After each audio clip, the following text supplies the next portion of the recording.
Inside Story Uganda, real source of political updates.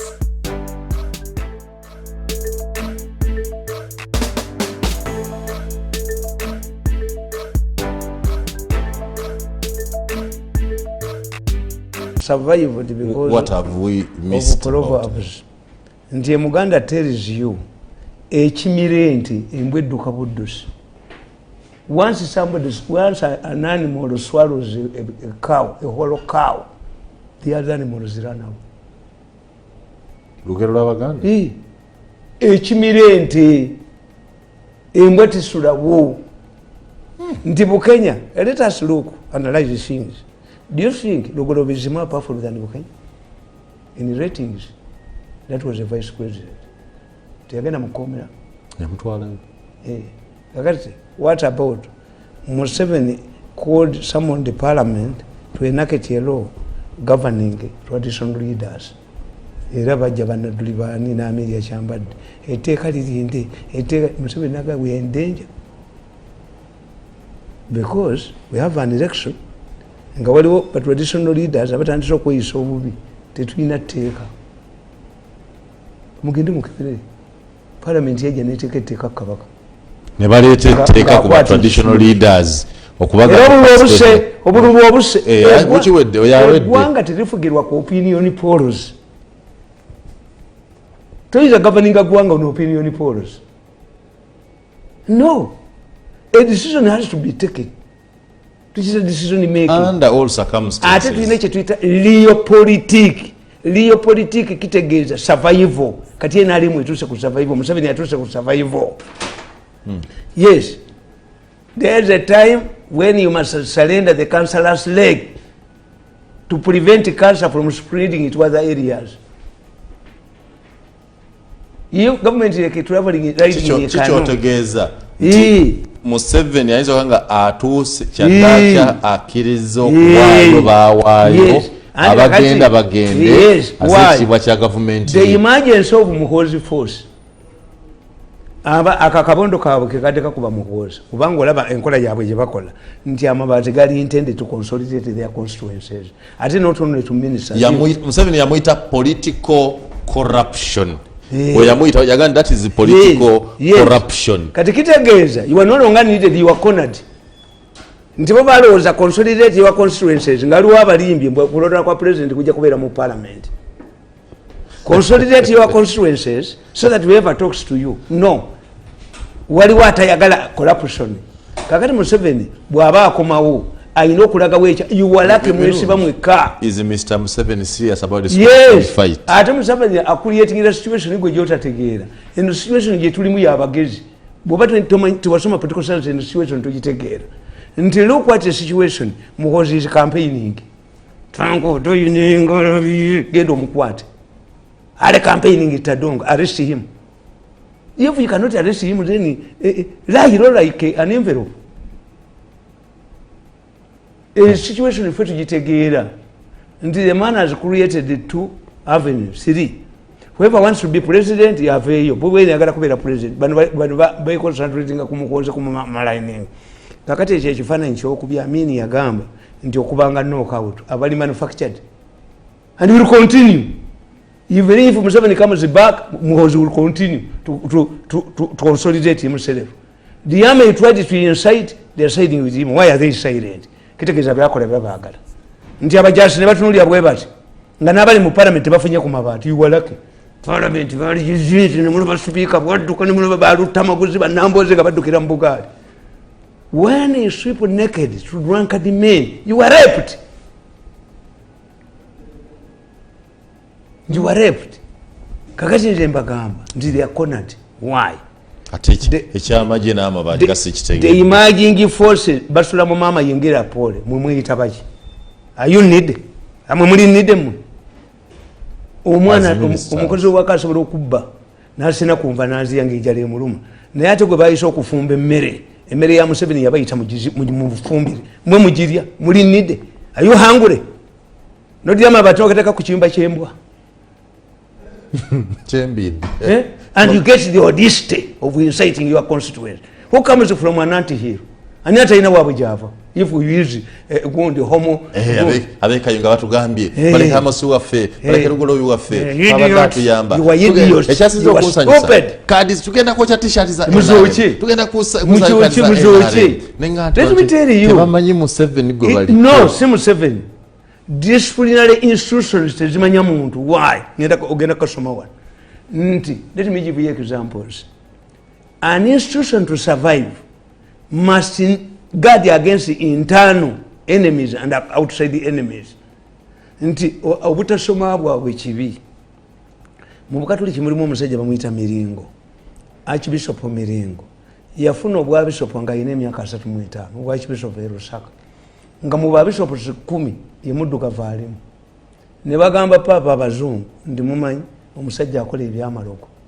Highly brilliant man. Papa nateka una akakiiko to investigate which kulafuti oba maanyi ga Katonda. Era bujingo kye yaŋŋamba nti Katonda ajja kwokya nnyo omuliro bw'obanga amaanyi ago goyina ogayita ga Setaani. Amaanyi Katonda ge yakuwa kuba namulaga abaali bamulwanyisa nimugawoge baabu n'aganda laba ebifalisaayo ebitudde ku Yesu. That man should be taken to Kitale with his malaya and the church closed. Pastor God nemumulaga nti aba Pastor God nemulaga abali ewatted. Look what these people are lawyers. Amazomba bafumbira emmere buli byayogera. He couldn't believe. They can have ye mwenda yabaga nti omusajja alina amajini ge gatulako. Kakati Miringo bamujjayo ne bamutwala e Roma. Papa n'amukkiriza buli wakusatu okuwonyanga endwadde ng'awonya. But when Miringo married Moon, n'amuwasa akawala ka Moon, the Pope tried to help him. Abamawulire nga babeera ku gundi ku Vatican bawandika ku biringa akola headlines. Once the Pope sent him away, n'amugoba. Who is writing about Miringo? Newa Zambia taddangayo. Why? The Catholic Church knew, the Catholics knew, is a danger to the Catholic Church. Yakola the Reformed Catholic Church in Uganda, nti yabafaza abawasayagana. You were danger. Once you identify the as keeping a means, a threat to an institution survival, bakujjawo. Yes. So Mr. Museveni has understood that the corrupt are a danger to his future. To his future. Service delivery. He gives them I explained in earlier. Nti Amini yakoleranga ki maje ye power ko yali yimiridde majege nga galabirira. Kakati Museveni ayina ebizibu ebi. Iweni yanalize Museveni ayina ebizibu bibiri. Museveni yalwana n'abantu mu nseko n'alaba contribution y'abantu.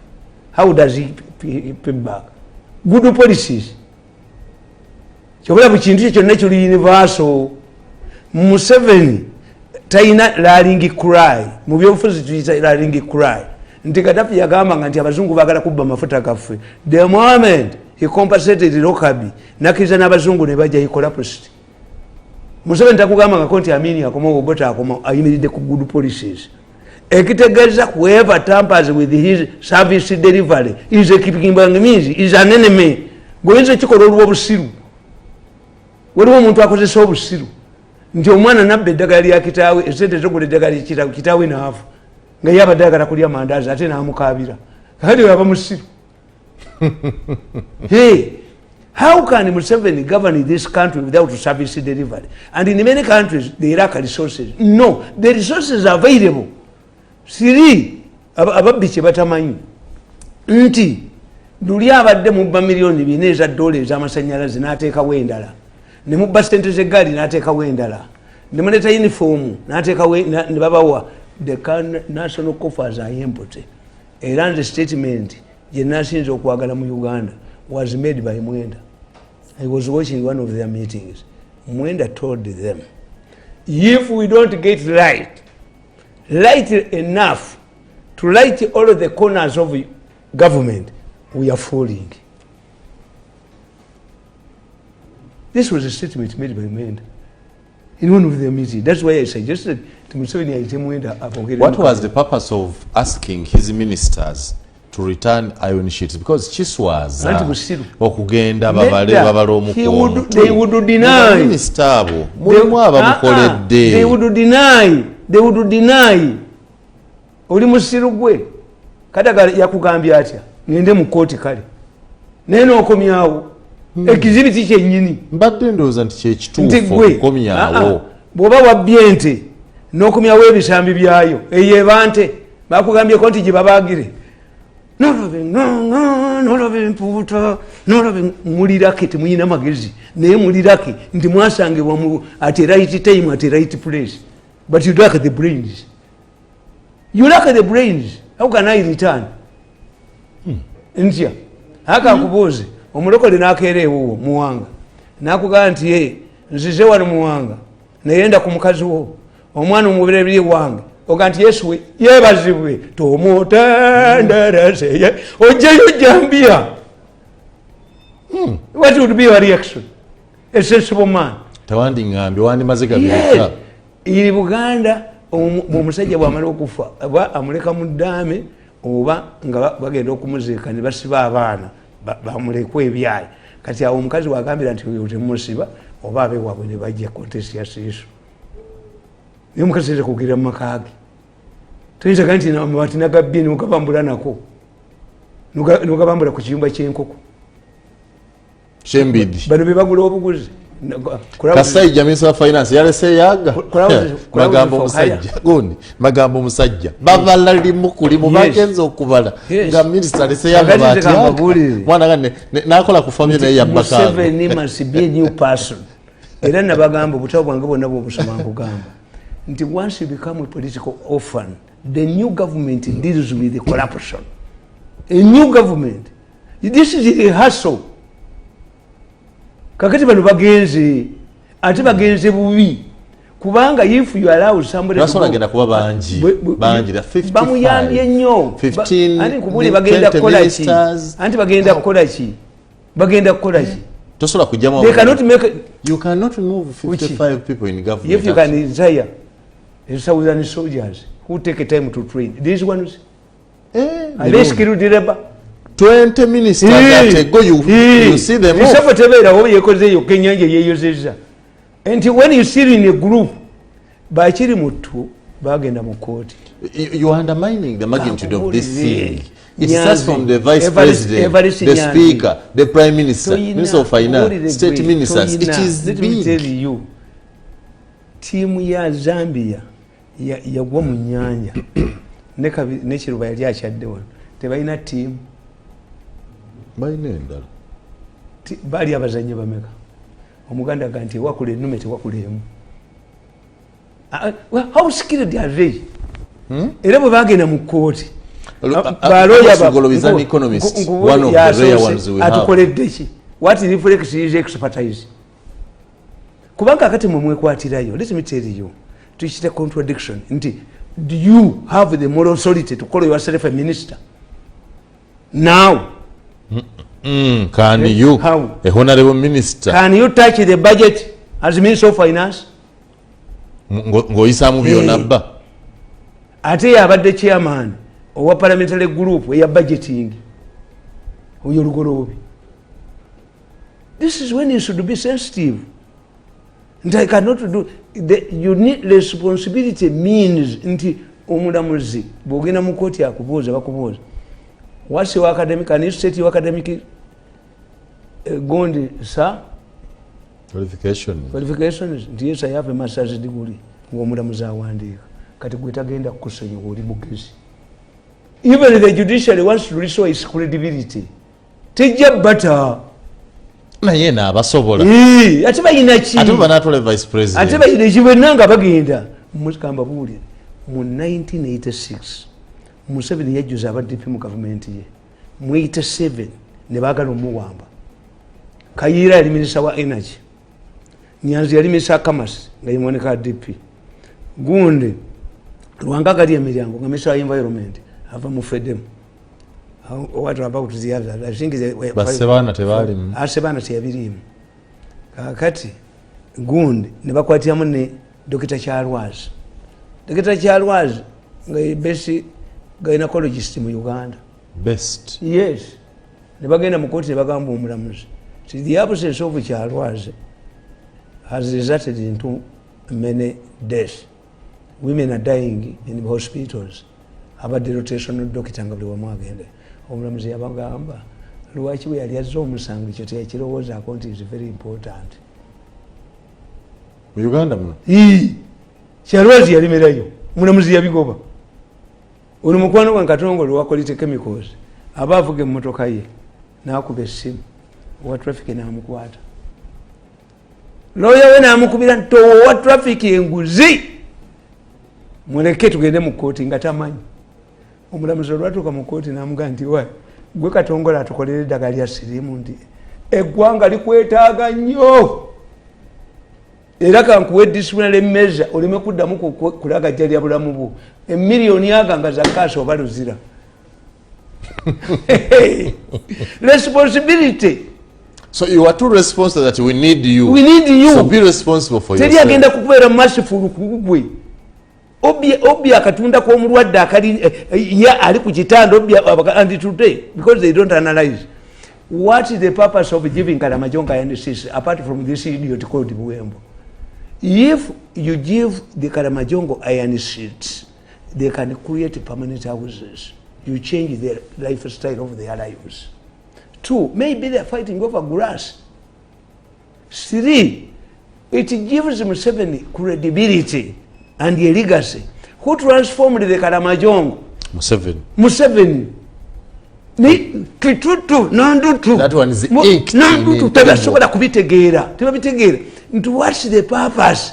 Why does this man no because the opposite of his name? Naye tamanyi nti by pumping money mu bantu. Mu bantu is mitigating. Abantu babuka bajja kwekalakaasa. Nibo baba yina bye bakolawo eggwanga tulifugira mu hope. The moment a leader or a family man fails to give hope to society, you've gone.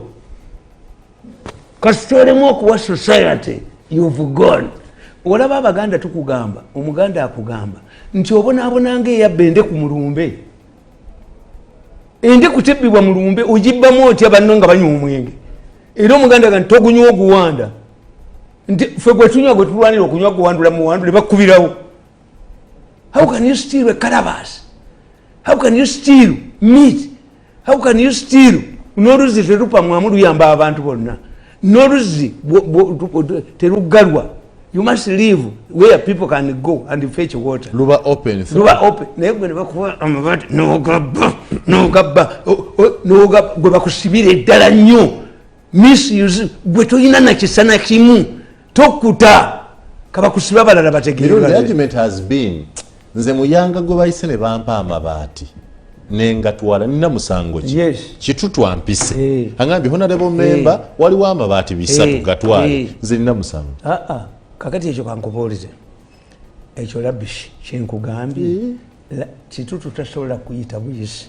They might have had a meeting nkugende luwat tukita holomaka nti never criminality Kabusenga yabeerangamu nga new vision and diverting akulonga akwata balala yasiba byandala ku luguudo lwe Katosi nga byandala ne mu company talimu insurance guaranteed the luguudo.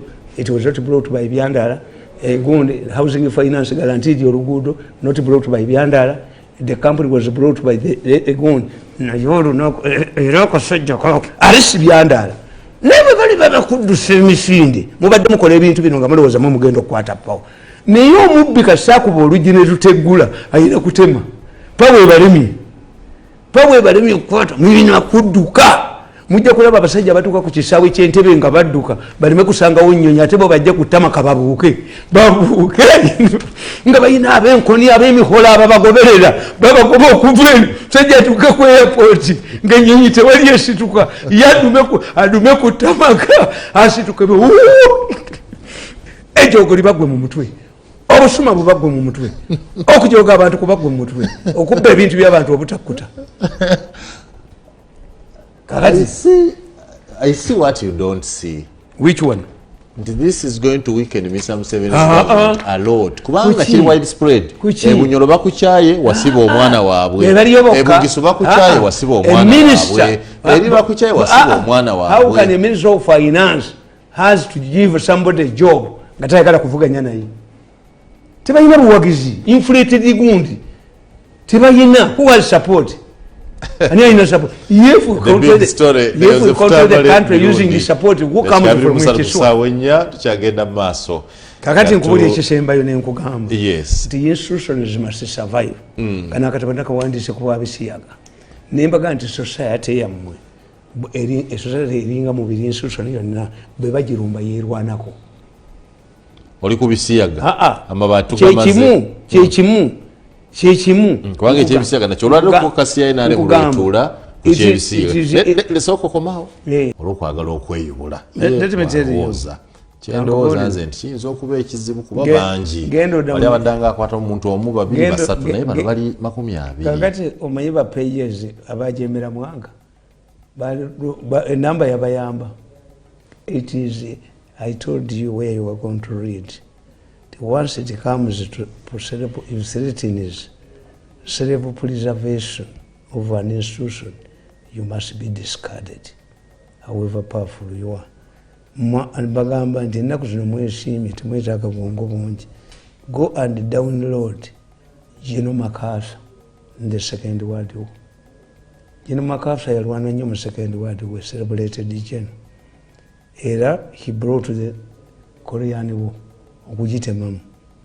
MacArthur yagamba nti nzirayo ntya mu America ngende nkole ki n'alagira amajege negakuba ebibuga bya China unprovoked.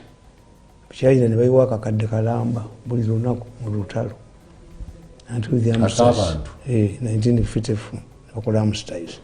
And what saved the Americans bali bamaze okufuna paratroopers who can fight behind the enemy lines. Naye Roosevelt yagamba the buck stops at me.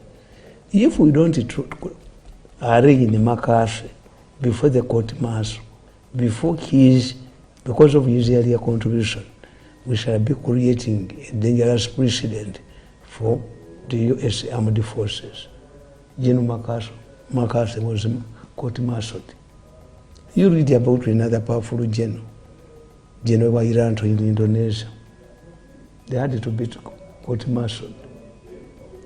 Omusajja general eyakuba batamiru Tigers yakola ki yayagala okwesimba ku president amekamanda bamuyolerawo in spite of his earlier contribution. When you talk about the people of Kayunga, compare their numbers. Are they more than the votes Besigye gets? No. Used to get? No. If you add up all of the district of Kayunga, do they outnumber the votes Bobi Wine gets? No. Is Bobi Wine above the law? No. Hasn't he been seen? Nemukayumba kenkoko ensina etambula. The basic security. I have so many enemies, but I've survived for 9 years, 10 years. Why? Self-preservation. Sigenda yo. Singa nagenda. Mu president's office balizitiddeyo. Side ya bibana bangenga bagraduate nze. Zintu n'ebintu nga mbyobuserving. Ewaka waliwo embwa ne kapa. Nabaga ne kapa mu kikolere ekikomera ne bagana nti kapa tesibwa. But when the dogs are released at night, kapa ebeera waggulu ku kikomera. Oba ne yekweka wansi wa motoka. Until the following morning embwa bazisibye. That's self-survival. Ne kapa ekitege. Lego olukuwa omulimu n'odduka bagende bakujoge bagende bakuniiko bagende bakole ki bajja kutta. Somebody has shown you akubidde omwana amanya agajeemu atagitinze mukazi gw'omuwonyeza namuwonya n'abyuma baguze basaagi zikalanca nziti 100 million. How can I work with such a people? Kanfa obwavu bwange abakaweesa tebakyamulabako abaapirika tebakyamulabako. Most of the pledges the president made nga baziika apirika yajja ne ku Kabuli ne bakuba amasasi kiki ekiriyo mukaapiri g'omuto ali mu Kampala nannyini ettaka lyamugoba. Abaana baapirika basoma ne mu nnyonyi bakugamba first think about yourself before you think about others. Ne baba batambudde n'abaana bo. Self-survival is very important. First. So an institution must care for self-survival. Self-preservation. Kina kuwandikira wano ne nkugamba nti It is a common political good. So bakatabo chika. The power and the influence of the Basias. My introduction, mbabulira, the society zirwana. In the defense of Speaker among them defend zirwana. The problem, the confusion in the parliament is not related to among. No, you don't have a government business. You don't have a chief whip. Chief whip yomusiru obujozibu bwabwe. Bwemwana ba mega project ey'ennambole yene mumugoba. Yetali nganze mumwankola. Yetali nga ku sente. Does he work? Nalabye fenna twajja kulya. Toyinza kunzija ku mega project n'oleeta okubanga nze n'okanyuka embwayo. N'oleeta dona n'omuteekamu n'omwongeza sente nkya n'ompita ng'ompitira ki. Musiru kwa kanze ni musiru. Kakati ate policies zenalem nzibu nnyo.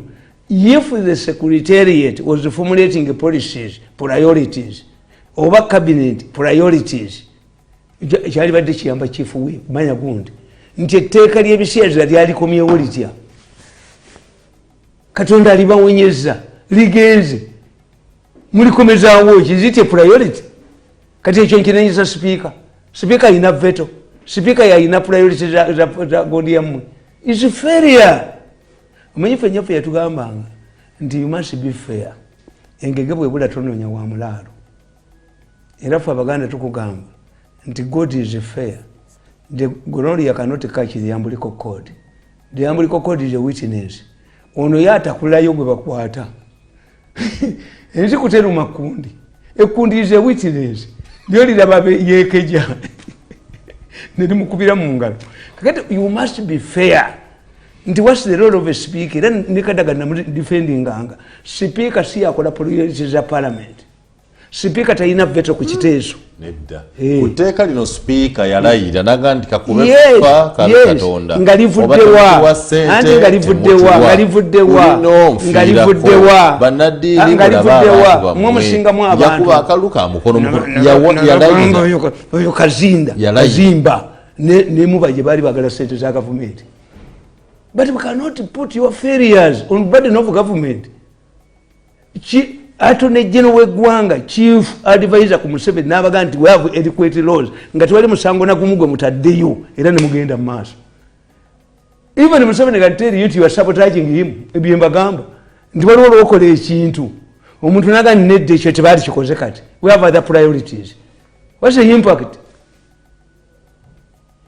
Era kakati mu kino nze mbagamba nti self-preservation, but how do you do it? It is a known political science principle that a setback is good and success after success is bad.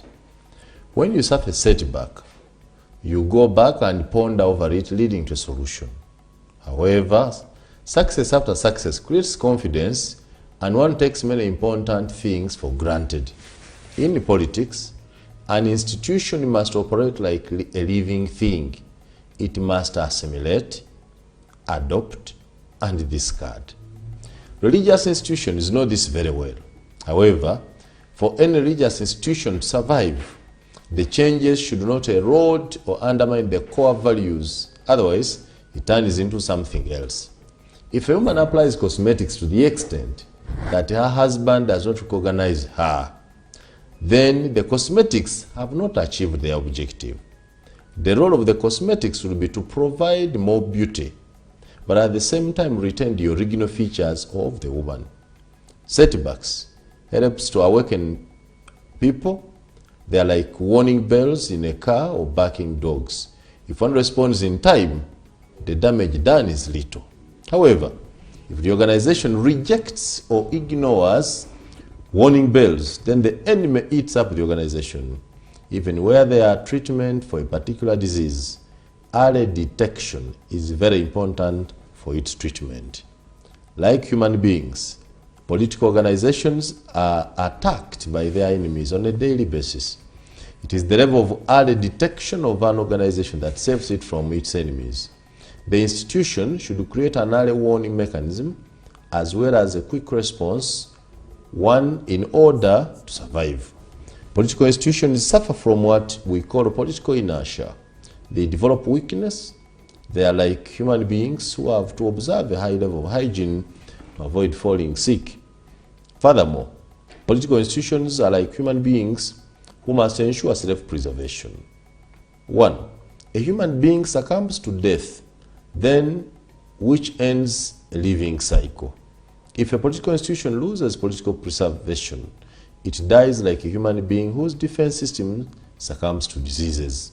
Finally, and more importantly, political organizations must have detective systems to check the internal enemies and external ones. Intrigue is a very important weapon that internal enemies use to sabotage or destroy a political organization. Yes. For me, NRM must survive. It must, you are like riding in a canoe. Omanyi mzibya nyama nyula ife nyama yenyo. Nakola ku magendo. Nenge eryato balitika ekisumulo olw'ennamba ya ttata. Oluwa amataka tikka ttata. Nibalekayo akantu bwe kati. Era sayansi w'eryato buli omu atwala ku bya munne. Kasita eryato litabuka buli omu akasukayo. To save the eryato. Kyova nti ewaffe waliyo omusajja kamuyita Sikabugaali. Baali ku nnyanja. Oli n'alwanira obugaali namuga Sikabugaali mubasuulemu nammwe to surviving. If you are riding in a canoe with a stubborn boy of the owner of the canoe and starts reading the canoe, rocking the canoe, what do? Throw him inside and go and explain instead of perishing together. Self-preservation. Tewali atagenda. Yes. Tochitakula. Are you going to walk the talk? Are you not going to face contradictions? Kubanga, I'm seeing people escaping. Why? Nti bagulamu amabaati abiri. A rape and a defilement. All those are sexual offenses. Yes, but you see, a rape means a mature woman has been, somebody has imposed on himself on a mature woman to do what he does again, bulijjo. Nenga si baawe. Omukasi lwampaka, yamukasa akabozi, sikusaba kabozi. These are phrases. Defilement means destroying. Some people get traumatized. Nti ono mukazi Winifred Sabamitani, Oprah Winfrey. Tazaala, talina basajja. Yali traumatized by her stepdad. Kakati baagala kuleeta ekyo nti development nti ageebunyologo mu bbe agekalamu jatemugabba kuba balina bye baagala okujjamu kati awo oba ekikozi are you going to walk the talk? Awutuza mwami Museveni anakisobola challenge because wegaba amabantu bakati babuddemu agekalamojja gageebunyolo gatambula bulungi nti rape atujawulemu eyarepingidde mu condom oyo kale kakati kasotandika ebyo konna kuwakaka kaboozi yanti kakati oyina okugamba my important issue the acquisition process and why was it not announced and what do we learn from this? Karamoja ga busoga gawa wagafuna otya what was the procedure? Kakati tulina mukwano gwaffe Bigirimana. We saved Bigirimana. I wrote a book about Bigirimana and Bigirimana was annoyed about what he went through. Has so far authored 4 books about collaboration. Bigirimana. Yes. Kyamuluma nnyo. Why? Bamuwayiriza yali yenguza actually wamma yakawandika ebitabo bina yanyiga nnyo mumulaba tuwandika bitterness mulaba ku judicial naye olaba kyabakoledde bwe baali bamutwala mu gundi mu bumeme nga director bafulumya nti baguze ettaka yes he was not alone. No mukwano gwe Geraldine Sali naye akikola ku Ministry of Trade yasanga batwala 5 billion kupanga sagamba nedda tereze wano bamuyiga kati bamukuba naye yabagamba ekizimbe bagamba nti pangisa ekizimbe n'abagamba nti nedda okupangisa ekizimbe nga tulina ekyeffe ekiri tulongose kino so sikupangisa buli mwezi kubanga oli ayinza n'okugamba nti abamafia bakubyo mafia bamuli bubi parliament emuli bubi anti bamafia bayira abasuuza atya deal ya 5 billion buli mwezi how can parliament discuss such an issue kankubuli anti oba baana bato oba busiru I don't know why olaba ekozesa towers baji balabali yayo nga ya billion 11 bwe baji rehabilitating yatwala billion 17 ninge sigadde yamu kubanga nigiri ensevaawa ekizimbe ekyo kyatuuka tutya nti sente zaali peya muzibba era kandi bigirimana kibayinza mukkiriza waayi nti koti zonna zibadde mu bizimbe by'abantu zigenda kulagawa naye eggwanga lyamubba abo ne Geraldine Sali bwe bamukola ku trade otwala 5 billion olimba bali bamaze mu parliament ziyise minister of finance zivuddeyo yaga nedda they don't know nti mu manifesto ya president mulimu affordable houses for all to as affordable houses for all salinga otyo omuntu agenda okunegotiate it means bw'omugjamu already ne credibility logise credibility logise like ntutesta na mubbi temutuyita ntubasomesa tubakwisa okusanika contract waganye bakuyite bagambe bwebe conflict nganachi babaganda tubanalinkira byazinira bali boba wagenda ku dancing hall ne bakubiramu okuddayo okuzina ozina babega wa ozina babega wa bakubira ko buse bakubira ko mugo naye gwe muwanga tomanyi what I went through. You don't know what I went through. Onyumya nendoza nti mu government eri kalungi wadde chichi they were determined to destroy me and I have evidence but I think President Museveni takiza abantu bibe bakola mukulembeza lwa onyo kumanya ebintu bakola ne bwaba bana bayizo kola ebintu kale the big story news of Tamale Mirundi mutani wayo na Mirundi ne Mole na Matovu agamba talidda mu government naye buli awereza mu government ya Museveni apaya asibula nalabye Amos Rugolobi akaba maziga nalabye na ndutu ye yagenza asimalika gana you have baptized me with fire Mirundi bwate bwagamba Besigye yavaya akaba ekizibu kiri ruddawa mwagenda mu Museveni mwe mulina obuzibu abo badite probably akagani nasali bamugobanga bali millions of dollars nasali wa bamalo zibbe mbwa yabwe ne bagikomya okati jali nasali ziri bazi baba kolera endala naye nga nasali yali tayina mwana nasali yali agenda mu UNESCO nga bamuwadde omulimu ne baga katumutire wano ne bamukuba ba ne bamumaliriza naddayo n'akola nabo naddayo n'okubenyo ndomuntu nzogo sikuyina mutima sikuyina nde sikuyina bannange obwavu bujja kunnuma ne bakazi bange bagamba n'abaana tosobola kuddayo kola the only thing Museveni can give me bw'aba ali kukonayizinga bye namukolera money naye money bwezafulumira ku luyeziganye naluli bazibba nez'omukanada bazi this man must go to his home and rot. He was saying that he wanted to retire. Now, why has he accepted Muhoozi's appointment?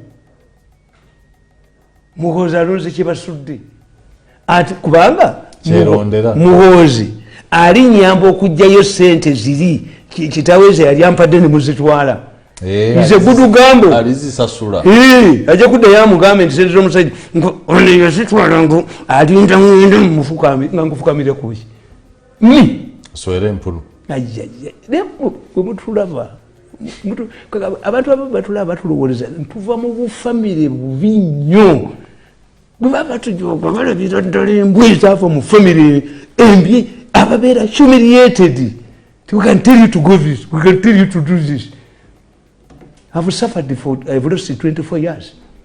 24 years wasted, 14 in the State House, 10 here. Ne 14 yojibala ndijali wasted. The experience you go, yes, the exposure you constant humiliation, constant not trying wali, not trying chamanyi, meeting, sente fatuzitote if you want to go to get access to man I should go to new vision konda gere byokola very annoying but now buli kimu bakibala tebabera na follow back position kakati yo group ebadde erwanyisa Muhoozi ayina ojjukubagimalewo anne Museveni naye is a threat to you. Ayina ojjukubagimalewo omanyi bwe kye batamanyi nti kaso mubeera ne resources, available resources. Any enemy asooka kukuba bayina available resources. This is why a new government tackles the orphans of the old regime. Kati what is interesting nti bino bikolebwa government mpya tokiraba. This government is behaving itself as if it's a new government. No. Omukulembeze analo yabatunulira bwati n'abatega amabaati. Ffe Abaganda batugamba. That's why Mwanga I told you. They will translate these Uganda proverbs into English. A Muganda warns you. Ekiwemula omukuumi wa waka mawulu. Meaning, they are not talking about leftovers. They are warning the head of the house, a man, not to involve himself into an affair with the house girl. How does a house girl become mawulu? That is small things. Oh, small things. They have left you to protect the home, and they come back and they found mawulu eaten. You are culpable.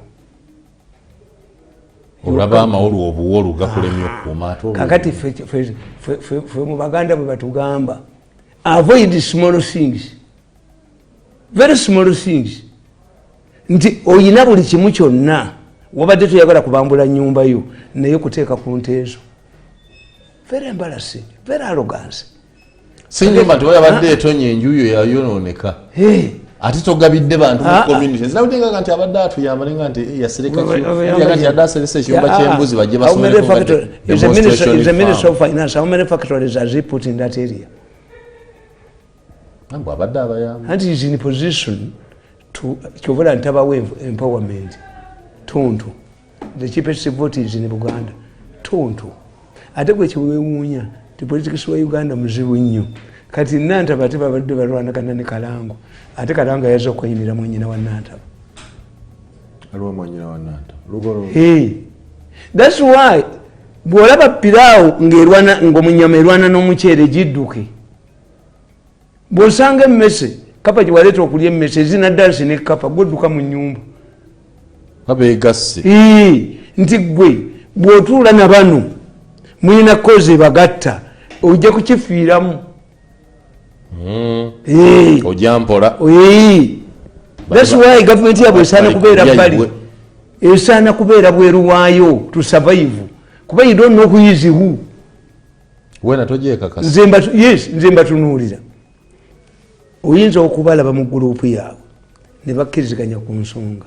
Abasatu ne bava mu bano ne bakiwakanya. The bitterness they have the bitterness they have on Muhoozi. Era nze bwe mbatuulira bitterness ye balina ku Muhoozi relative waabwe. Nze ngamba bankuba na kitono. Bankuba kitono. Bankuba kitono. Bankuba. Nenga bakuba. Kutiko kaliya yange yonna ne bagitta. Naye kyanyamba. Kyanyamba nnyo bategeera. Kyanyamba. Esetback agikubuulidde. Kakati bino byebisiyaga. Mwana watu kyenewunya olowooza nti wabavaamu incidentally yeeti okyabalimu obwetolera ebyebisiyaga. Wetololera obwoti wetolera obwoti. Gurupu yaabwe ey'abana ababingi manyi. Mulimu squad ey'ababi. Ey'ababimba manyi. Ndayira nawe whenever. Ebyebisiyaga Mwai Museveni kamulokedde. Kakati kankubuulire. Tekatambula. Liraise parliamentary caucus ya NRM. Egenda kutuusa actually to harmonize mbagamba the anti-homosexuality bill to harmonize wali kyalinga ekikiddwa in celebrating eteeka lise kiwedde buli let me tell you asumani basagire tebali realistic. They were not realistic. You see, when you read this book of mine, I tell you nti Kadaga popularized the parliament nese Kadaga yali agivuga. There was a group muri yali inflating.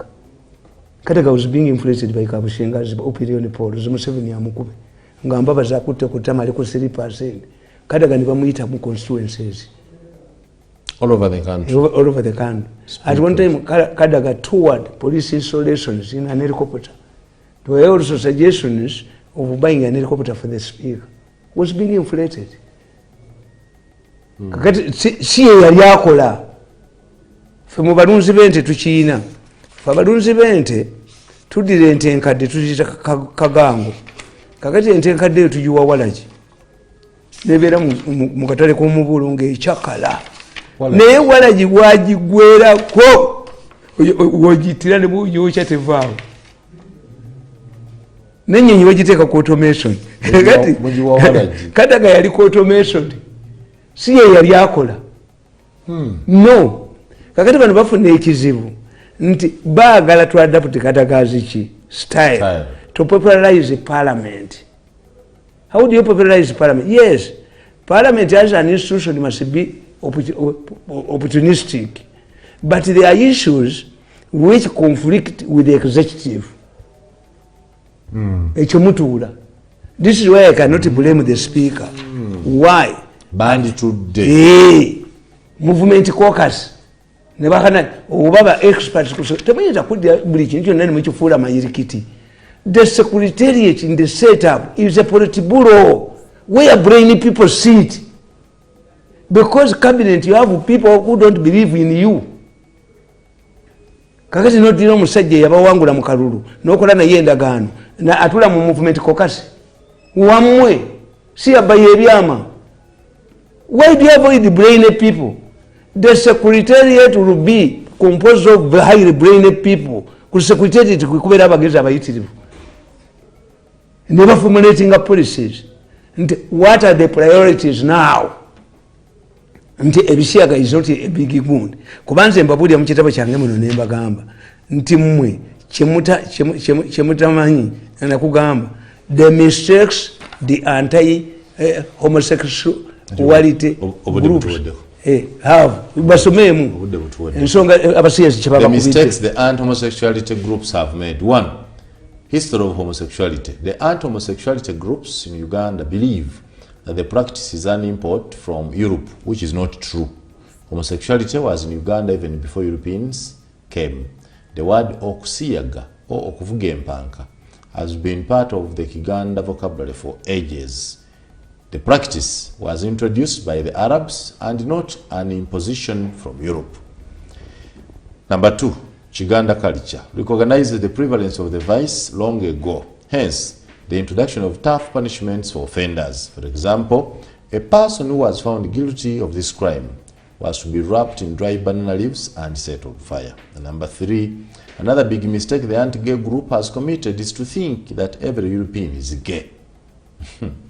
Although some Europeans believe in gay marriages, they have not imposed it on anybody. No African country has been ordered to access European funding through institutions like IMF or World Bank. The Europeans and US citizens have been fighting this vice, and it has never been part of their culture or tradition. For example, when former President Bill Clinton hinted on recognizing gays into American Army, he was opposed by Chief Joint of Staff General Colin Powell. Bill Clinton went back to the drawing board and came up with a new phrase, don't ask, don't answer. So budde butuweddeko. Njagala tumalirize. Kakati abasiya bano nodini ababija abalemeddwa okulaninga institutions zaabwe. Nobody has told Kazimba that to access European funding you must be a gay. Nobody has told you. Nobody has told anybody that to access money from World Bank and IMF you must accept your CS. It's not there. It's not there. It can't be part of that. Fetubonebo n'olwa Kazimba ne mubaji abalemeddwa okulanninga institutions abantu balina bafule department and they don't understand. What do you get by making your religion a department of government? Who says they are making it? Chibagala, because of our stance on gay. Now the government should take on paying money to the sheikhs and people are going to be scared. Gundi bagay we're going to see 12 bands. Tamale Mirundi. But I don't blame the speaker. Bajja kujikuddira munate